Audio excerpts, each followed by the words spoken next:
이 영상은 3년 전에 UI를 다루면서 렉트 트랜스폼을 쓰지 않아서 고통받았던 제 경험을 거름 삼아서 만들어졌습니다. 유니티 개발을 처음으로 공부하는 개발자들은 기본적으로 게임 오브젝트의 위치를 이동시키는 코드를 작성하려고 할 때 제일 먼저 떠올리는 코드는 transform.position일 겁니다. 그래서 UI 게임 오브젝트를 이동시키는 코드를 작성할 때도 transform.position을 쓰는 경우가 많습니다. 그 예시 코드를 먼저 작성해 보겠습니다. UI 무버라는 이름으로 C# 스크립트를 생성하고 스크립트 에디터로 이동합니다. 앞에서 말한 대로 이미지 게임 오브젝트를 움직이는 코드를 작성해 보겠습니다. 업데이트 함수에서 마우스를 클릭하면 게임 오브젝트를 현재 마우스의 위치로 이동시키는 코드를 작성합니다. 코드를 모두 작성하고 나면 저장하고 에디터로 돌아갑니다. 그리고 씬에 이미지 게임 오브젝트를 하나 생성하고 적당한 크기로 만든 다음 눈에 잘 띄게 빨간색으로 바꿔줍니다. 그 다음 생성한 컴포넌트를 이미지에 부착한 뒤 게임을 플레이시키고 게임 뷰에 마우스를 클릭하면 이미지가 마우스를 따라서 잘 움직이는 것을 볼 수 있습니다. 이렇게 보면 transform.position으로 UI 게임 오브젝트를 움직이는 것도 별 문제는 없어 보입니다. 하지만 캔버스 밑에 속하는 UI 게임 오브젝트를 인스펙터 뷰에서 보면 트랜스폼 컴포넌트 대신에 렉트 트랜스폼 컴포넌트가 붙어있는 것을 볼 수 있습니다. 이것은 유니티 엔진에서 UI 게임 오브젝트의 위치를 다룰 때 트랜스폼 컴포넌트보다는 렉트 트랜스폼 컴포넌트를 사용하는 것을 권장한다는 의미로 볼 수 있습니다.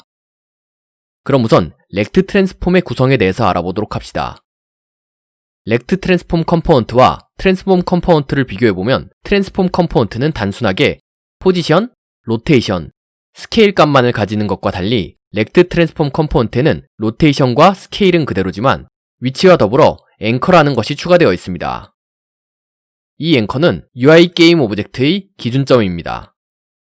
이 기준점은 부모 UI 게임 오브젝트의 영역을 대상으로 합니다.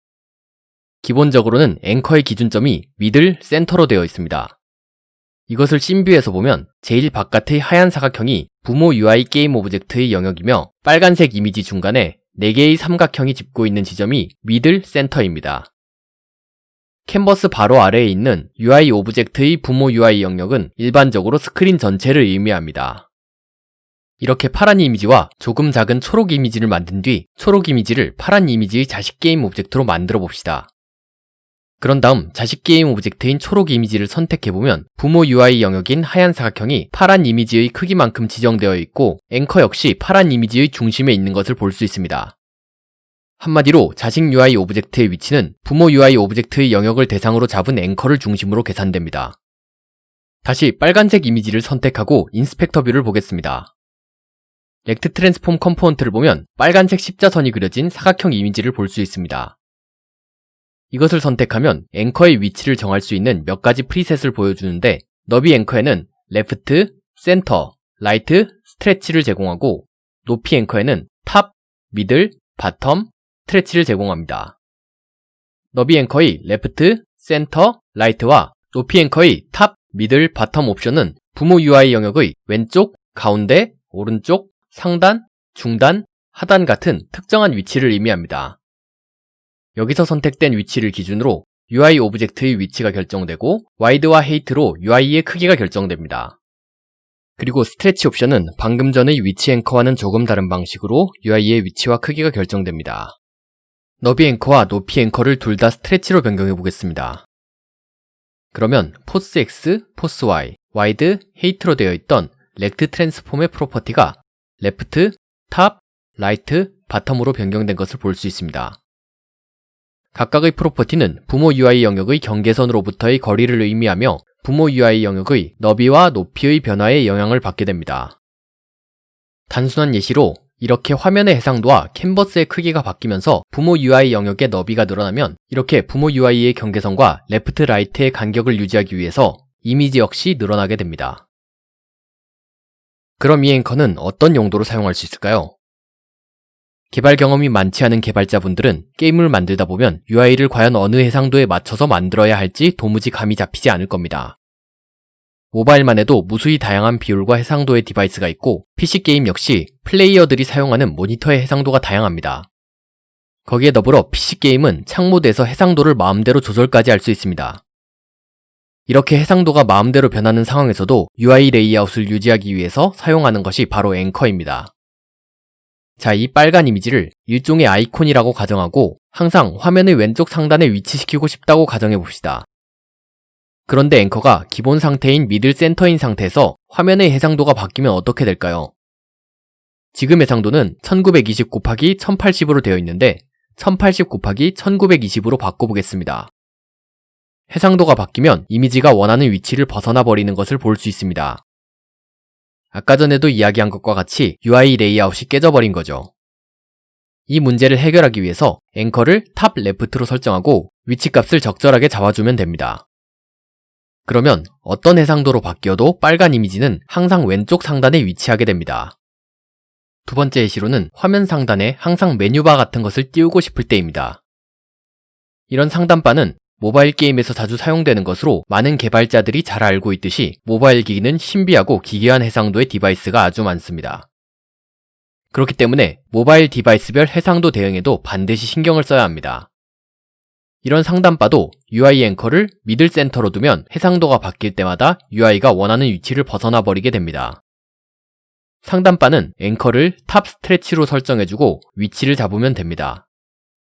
그 다음 해상도를 변경해보면 상단바가 정해진 위치를 벗어나지 않는 것을 볼 수 있습니다. 대부분 UI 앵커는 이런 식으로 사용됩니다. 추가로 앵커 위치는 프리셋을 설정하는 방법 외에도 아래의 앵커스 프로퍼티에서 수동으로 설정할 수도 있습니다. 프리셋을 하나씩 선택해보면서 바뀌는 앵커 값을 비교한 뒤 해당 UI에 알맞은 앵커 값을 사용하면 됩니다. 그리고 트랜스폼에 없는 프로퍼티로 피벗도 있습니다. 이것은 이 UI 요소의 중심점을 어디로 잡을 것인가를 정합니다. 기본 피벗은 0.5, 0.5로 잡혀 있어서 UI의 한가운데를 중심으로 하고 있습니다. 이미지의 앵커를 레프트 바텀으로 잡고 이미지를 0,0 좌표로 옮겨보면 UI의 상당 부분이 화면을 벗어나는 것을 볼 수 있습니다. 이렇게 배치했을 때 개발자의 의도는 화면을 벗어나지 않고 이렇게 화면의 끝단에 맞게 배치되는 것이었을 겁니다. 일일이 좌표를 수정해서 옮기는 것은 확실히 귀찮은 작업입니다. 이럴 때 피벗을 0,0으로 바꿔주면 좌표를 0,0으로 변경했을 때 이미지의 끝단이 완벽하게 맞아떨어지게 됩니다. 트랜스폼 컴포넌트와 다른 렉트 트랜스폼의 프로퍼티들에 대해서 알아보았습니다. 이제 다시 스크립트 에디터로 돌아가 봅시다. 앞에서 이야기한 것과 같이 UI 게임 오브젝트에서는 트랜스폼 대신에 렉트 트랜스폼을 사용해야 합니다. 일반 게임 오브젝트에서 사용하던 트랜스폼 컴포넌트는 모노 비헤이비어 클래스를 통해서 상속받아서 그냥 사용할 수 있었지만 렉트 트랜스폼 컴포넌트를 사용하려면 게임 오브젝트에 붙어있는 컴포넌트를 가져오는 과정이 필요합니다. 우선 렉트 트랜스폼 변수를 선언하고 awake 함수에서 getComponent 함수로 렉트 트랜스폼을 가져옵니다. 그리고 트랜스폼 포지션으로 UI를 이동시키는 부분의 코드를 렉트 트랜스폼.anchored 포지션으로 UI를 이동시켜주면 됩니다. 코드를 저장하고 에디터로 돌아갑니다. 게임을 플레이시키고 게임 뷰에 마우스를 클릭해서 UI를 움직여보면 UI의 위치가 마우스의 위치와 일치하지 않는 것을 볼 수 있습니다. 이렇게 되는 이유는 앵커드 포지션이 앵커의 영향을 받기 때문입니다. UI가 마우스를 따라가게 하려면 화면 좌측 하단 구석으로 앵커를 잡아줘야 합니다. 그러면 UI가 마우스를 제대로 따라가는 것을 볼 수 있습니다. 그 다음에는 추가로 UI 게임 오브젝트의 크기를 조절하는 방법을 알아보기 위해 스크립트 에디터로 돌아갑시다. UI의 크기 조절 역시 transform.localscale로 하는 방법이 있지만 UI에서는 rect transform.size delta를 사용하는 것을 권장합니다. rect transform의 size delta는 UI의 너비와 높이를 결정하는 데 쓰입니다. 플러스 마이너스 키를 눌러서 UI의 크기를 조절하는 기능을 만들어 봅시다. 코드를 저장하고 에디터로 돌아갑니다. 게임을 플레이시키고 플러스 마이너스 키를 누르면 UI가 커졌다 작아졌다 하는 것을 볼 수 있습니다. 사실 결과를 놓고 보면 트랜스폼을 이용해서 UI 오브젝트를 컨트롤한 것과 렉트 트랜스폼을 이용해서 컨트롤한 것은 결과가 거의 같으니 뭘 쓰든지 상관없다고 생각할 수도 있습니다. 저도 처음에는 비슷한 생각이었지만 이런 생각이 바뀐 계기가 있습니다. 전에 게임을 만들 때 모든 UI 오브젝트를 이동시키는 곳에서 transform.position을 사용했었습니다. 이 코드는 에디터, PC, 안드로이드 버전에서는 모두 정상적으로 동작했습니다.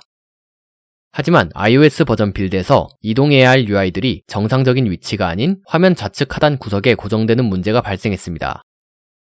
그때는 iOS 버전을 처음 빌드했던 때라 원인이 무엇인지 알지 못해서 며칠씩이나 이 문제를 해결하기 위해서 골머리를 앓았습니다. 하지만 아주 간단하게도 UI를 이동시키는 코드를 rectTransform.Anchored 포지션으로 변경한 뒤에야 iOS 버전에서도 UI가 정상적으로 움직였습니다. 여러분들은 이런 예상 밖의 문제를 만나지 않기 위해서 UI를 다룰 때는 트랜스폼 대신에 rectTransform을 사용하시기를 바랍니다. 이상 베르의 프로그래밍 노트였습니다.